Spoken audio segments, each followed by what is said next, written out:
Vamos a leer en el versículo 1, el capítulo 4, versículo 1. Dice así: Amos, haced lo que es justo y recto con vuestros siervos, sabiendo que también vosotros tenéis un amo en los cielos. No, pero leamos desde el 22, versículo 22.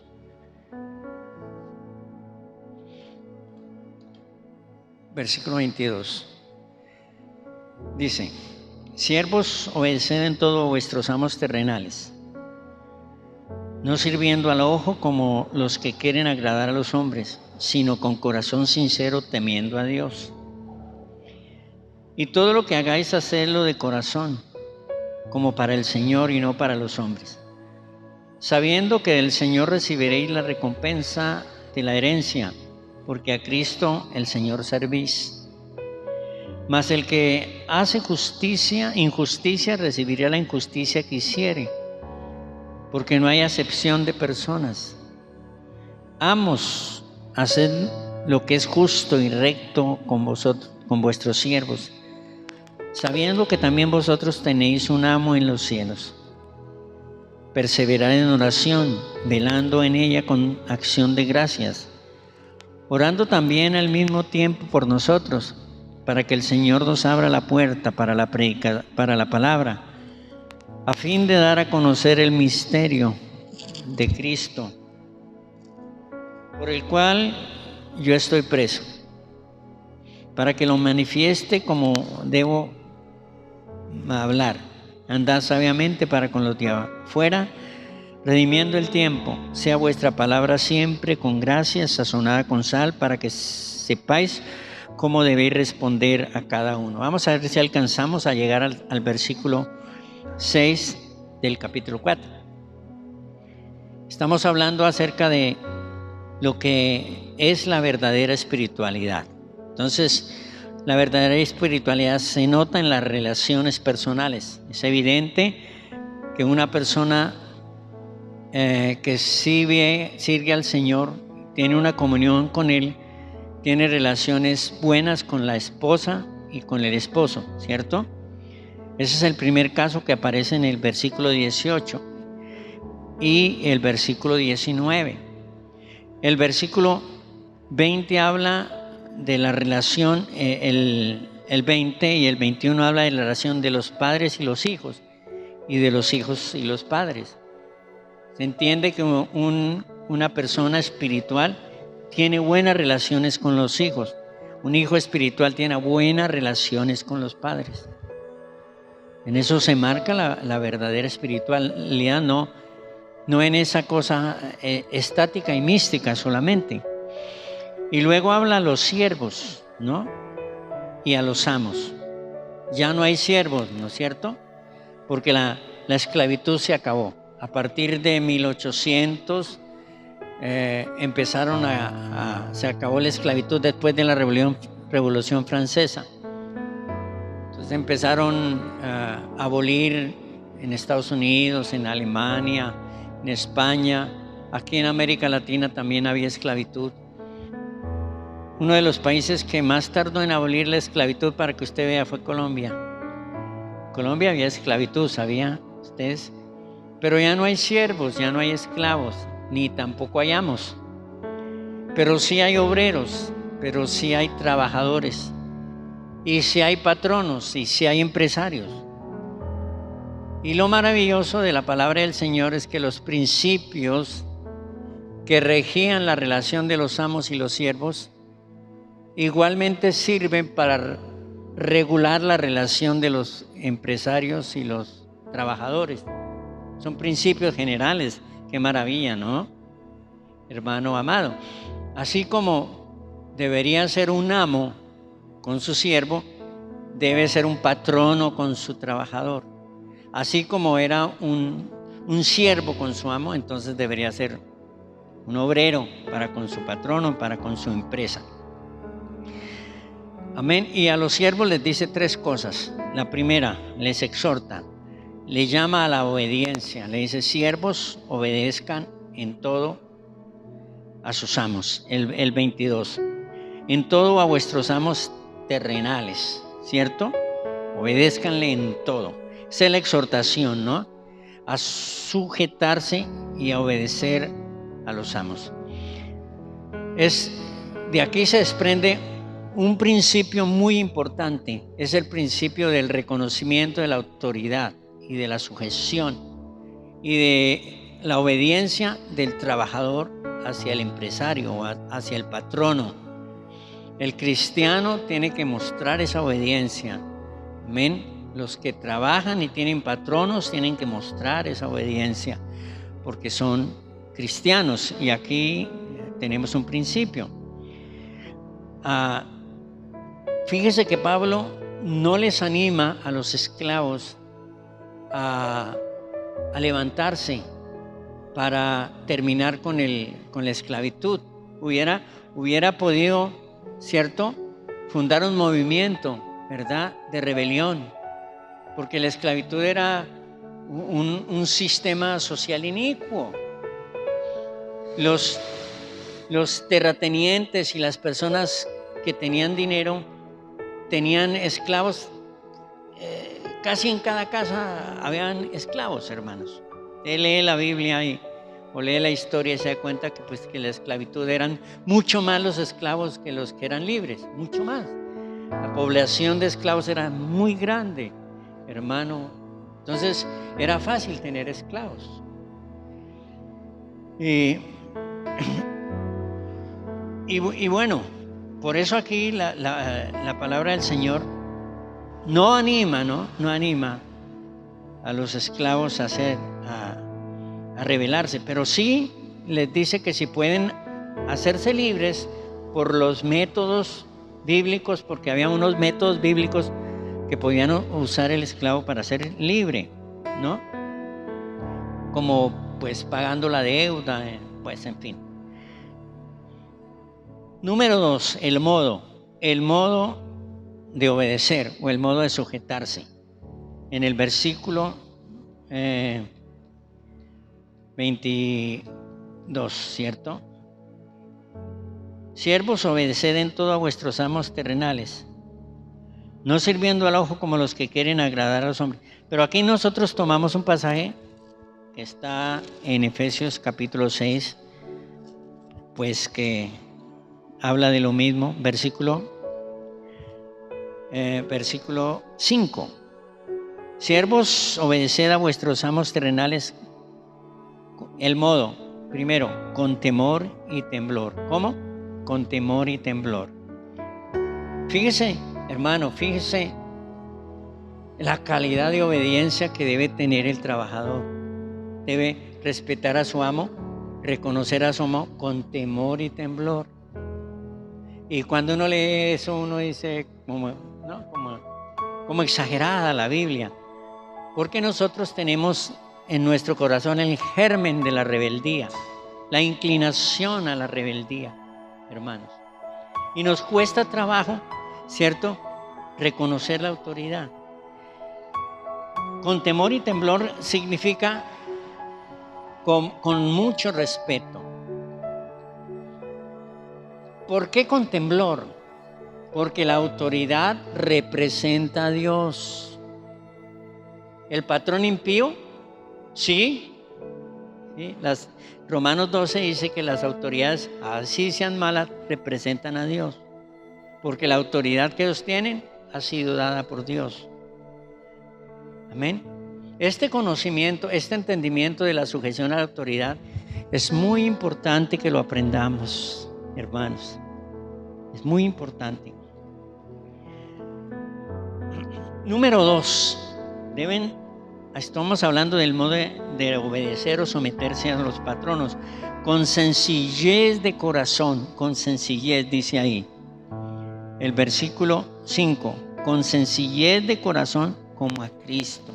Con sencillez de corazón significa varias cosas. La palabra traduce varias cosas. En primer lugar, con sinceridad o sin doblez. Con sencillez quiere decir sin doblez, es decir, sin doble ánimo, es decir, sin doble cara. Y de ahí viene la palabra sinceridad, y que todo lo contrario es la hipocresía. El que tiene dos ánimos, el que tiene dos caras, el que tiene dos intenciones, uno que manifiesta en presencia del amo o del patrono y otra que manifiesta a espaldas del amo o del patrono, hermano. Tan es así que hubo esclavos que fueron con tanta doblez de corazón, con tanta hipocresía, que mataron a sus amos, que generaron movimientos soterrados contra sus amos y lo mataron. Incluso en la Biblia hay un caso donde mataron a un rey, nada menos, los siervos de él mataron al rey Amón, hermano. Y por eso la Biblia aconseja de que los siervos deben ser sin doblez de corazón. También significa con integridad. Con integridad tiene que ver con la tendencia a defraudar a los amos. Mire lo que dice aquí más adelante en Tito, capítulo 2 de Tito, versículo número 9, dice así: exhorta a los siervos a que se sujeten a los amos. Este es otro pasaje parecido, ¿no? Que agraden en todo, que no sean respondones, no defraudando, vea, sino mostrándose fieles en todo, para que en todo adornen la doctrina de Dios nuestro Salvador. Aquí dice que el siervo tenía que ser íntegro, ¿cierto? No debería defraudar a su amo, es decir, no debía robarle a su amo, ¿verdad? Era fácil robar al amo, sí. Por ejemplo, los que estaban en el campo con las ovejas, podían desaparecer las ovejas y decir que un animal se las había comido, y diezmaban y las podían vender a las caravanas. Pasaban caravanas de mercaderes y podían vender las ovejas a las caravanas de mercaderes y decir los siervos que se habían robado o que un animal se las había comido, qué sé yo.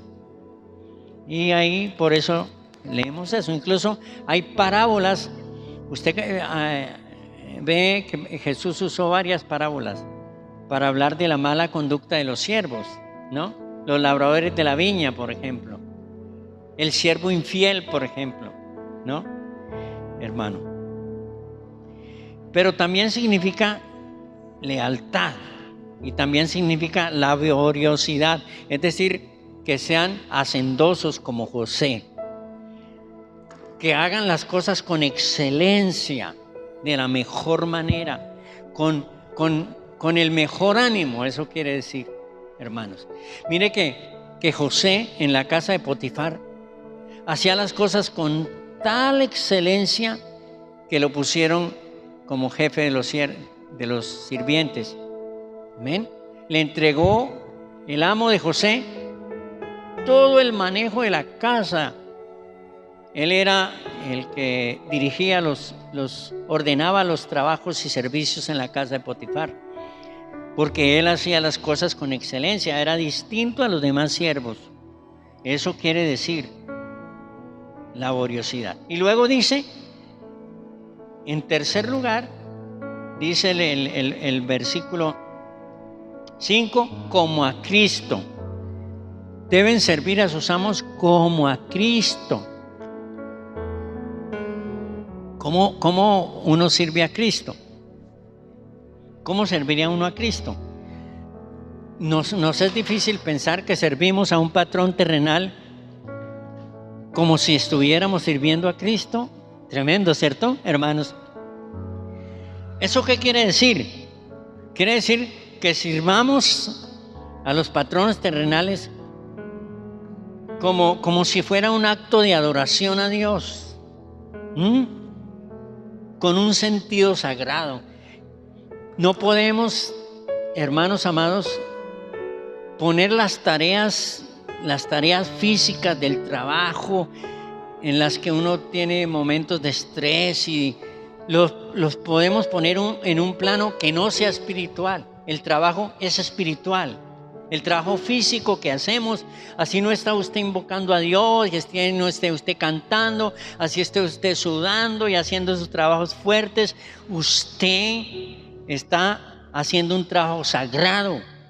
Fíjese, tenemos que empezar a cultivar ese pensamiento para que cambiemos el pensamiento de lo que es el trabajo, ¿no? Algunos piensan que el trabajo es una maldición, ¿no? ¿Ustedes oyeron alguna vez esa canción del negrito del batey? ¿No? Se me olvidó, yo alguna vez me pareció tan curioso y alguna vez me la aprendí. Yo soy el negrito del batey, que bueno, ya se me olvidó. Es chistosísima esa canción.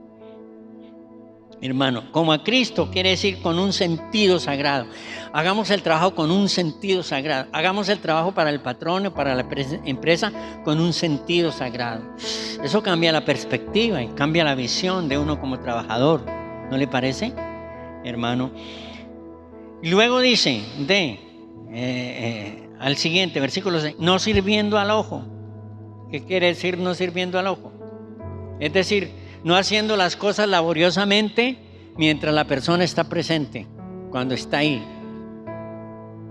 Cuando está ahí son trabajadores excelentes, pero se ve el patrón, hermanos, ¿no? Un día fui a visitar a una hermana y estaba construyendo el segundo piso y tenía un maestro de construcción ahí. Y ella iba y lo vigilaba de vez en cuando y 2 veces llegó, hermanos amados, como a las 2 de la tarde y está el señor allá acostado durmiendo. Roncaba, hermano. Le tomó fotos. Su trabajador, hermanos, a las 3 de la tarde roncando. Y dice aquí, no, en presencia del patrono hagan el trabajo excelente. Y a espaldas del patrono igual, porque no se sirve al ojo. No se sirve a la persona porque está ahí, ¿no? Sino por conciencia de que hay que hacer honradamente el trabajo. La Biblia dice que el que es, en Proverbios, ya es flojo el día del trabajo, sus fuerzas se disminuirán. Eso quiere decir, el que es flojo en el trabajo, le cierran las puertas. La gente, porque uno no quiere contratar a un perezoso. Y el buen trabajador, hermanos, tiene tanto trabajo porque todo el mundo dice, ese es muy buen trabajador y todos lo quieren contratar. ¿No será que los que no encuentran trabajo son muy perezosos, que ya se escuchó la fama por ahí de que son perezosos y todo el mundo les cierra la puerta? Porque uno los contrata y sale perdiendo.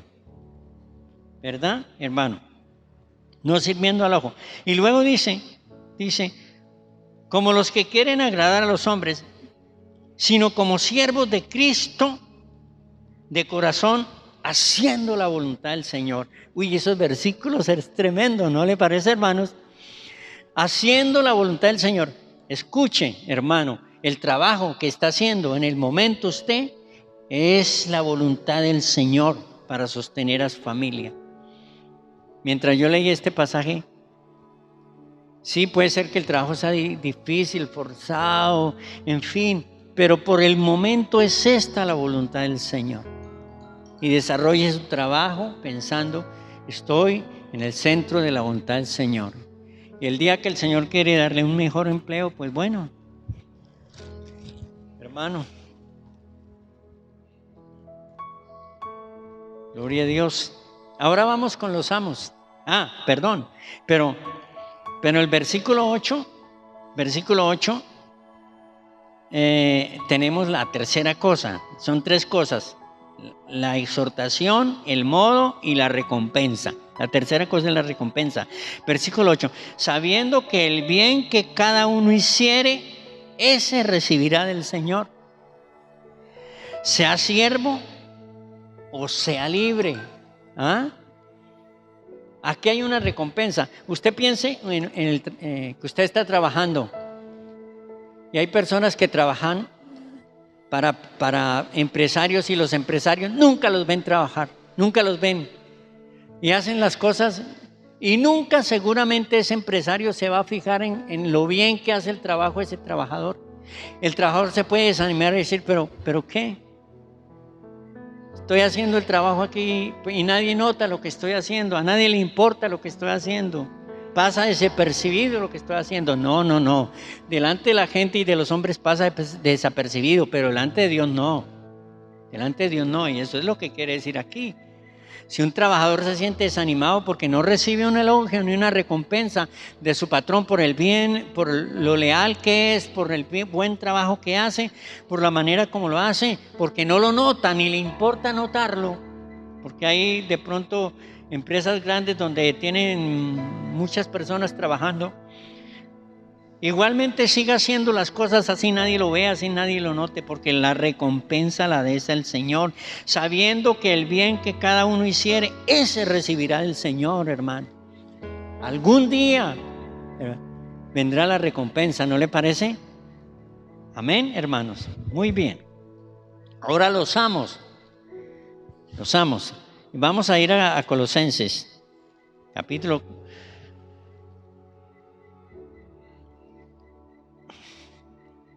Y igualmente el versículo 25 de Colosenses 3 dice eso, ¿no? De la recompensa. Los amos, capítulo 4, versículo 1. Amos, haced lo que es justo y recto con vuestros siervos, sabiendo que también vosotros tenéis un amo en los cielos. Aquí dice, siervos, haced lo mismo con ellos. Perdonamos, haced lo mismo con los siervos. Es decir, si se les exige a los siervos ser leales, si se les exige ser hacendosos, si se les exige obediencia, igualmente a los amos se les exige que se comporten como patronos excelentes con los empleados. No sean negreros, hermanos, ni esclavistas. A eso se refiere, porque no puede ser que se les exija, ¿no?, a los trabajadores y los amos no correspondan.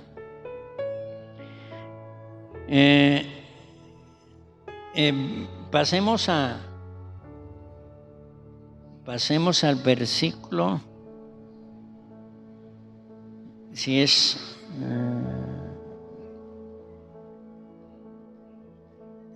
al capítulo 6 de Colosenses, de Efesios. Dice, y vosotros, amos, haced lo mismo con ellos. Fíjate, lo mismo que el otro pasaje, porque estos pasajes son muy parecidos. Lo mismo con ellos, dejando las amenazas. ¿Ven? Le dice a los empresarios, a los amos, dejen las amenazas. ¿Ven? Y aquí las amenazas, realmente había amos muy crueles, había capataces muy crueles.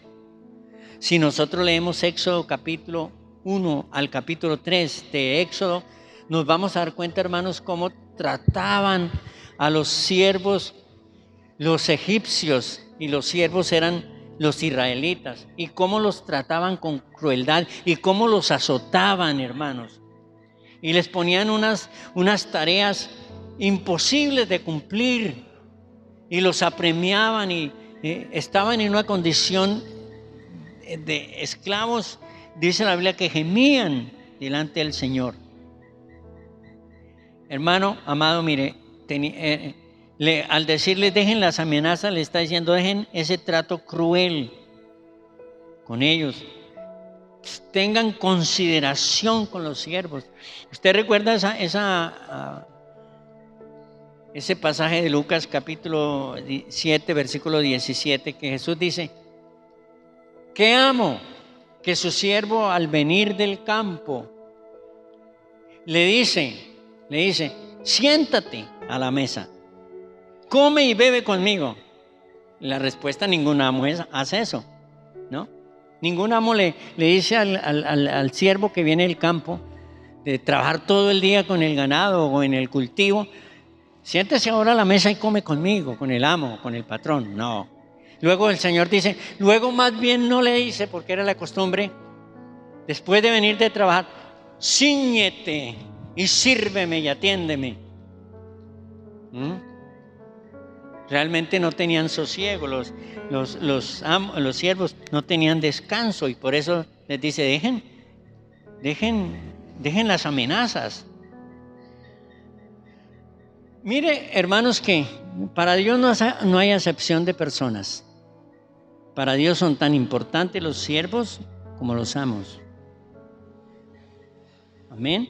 Y por eso, ¿quién se encargaría de darle normas a los siervos? Pues solo Dios, porque Dios es un Dios equitativo. Y luego dice,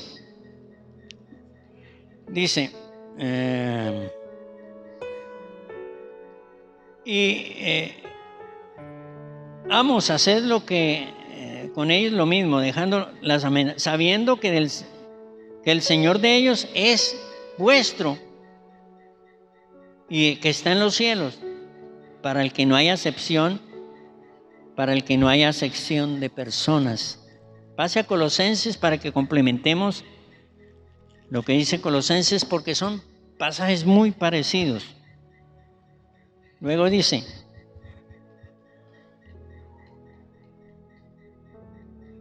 amos, haced lo mismo, lo que es justo y recto con vuestros siervos, sabiendo que también vosotros tenéis un amo en los cielos. Haced lo que es justo y recto. Significa, hagan lo que es equitativo. Aquí tiene que ver con lo que es la justicia social, hermano amado.